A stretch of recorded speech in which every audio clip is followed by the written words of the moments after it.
T3 with Ree Morgan, and we're here at Gadget Show Live 2011, showcasing the hottest tech of the past year. But one gadget wasn't in there. It was the Apple iPhone 5.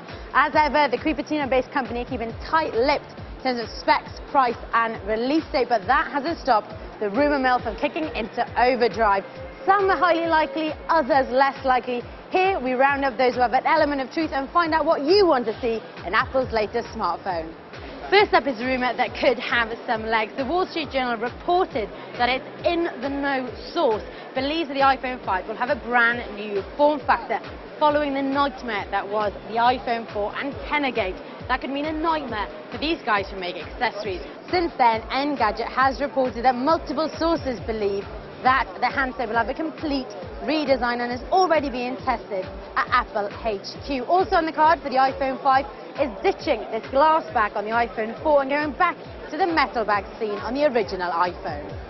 Churning out the rumours, the Wall Street Journal was again one of the first to announce that people in the know believe the iPhone 5 will have a complete new chipset. Now, there's a pattern emerging when it comes to Apple products. Last year, the iPad announced an A4 processor and it followed with the iPhone 4 with the same chipset.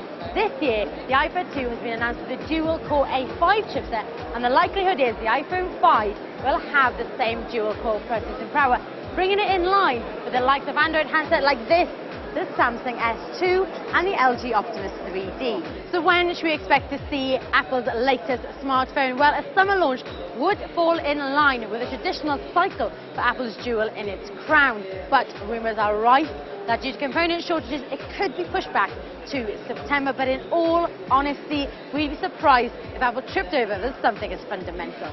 Now, the question on everyone's lips and the rumour we want answered is, what will the price of the iPhone 5 be? Now, Apple products have risen in price due to the 20% increase in VAT here in the UK, so expect to pay a tad more for the latest smartphone. But if the Apple iPad 2 launch has taught us anything, that Steve Jobs and co wanted to pay the same for new tech as we did for old.